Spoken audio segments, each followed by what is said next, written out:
Chicago Bears are the prime example for me last year with regards to the sack story. Caleb was sacked 68 times. That was the most in the NFL last year. I counted 37 sacks that were specifically credited to an offensive lineman. That means 31 of their 68 sacks, nearly half of them were attributed to somebody else from a blame standpoint.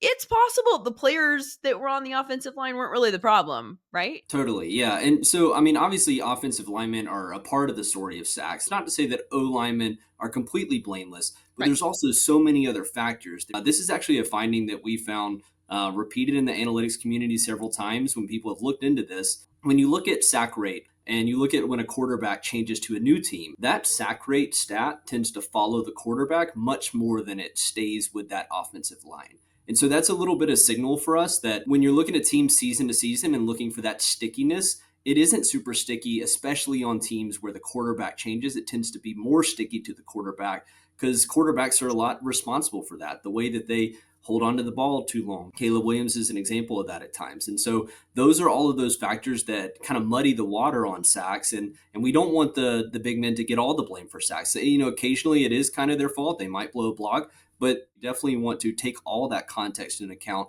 into what could contribute to a sack.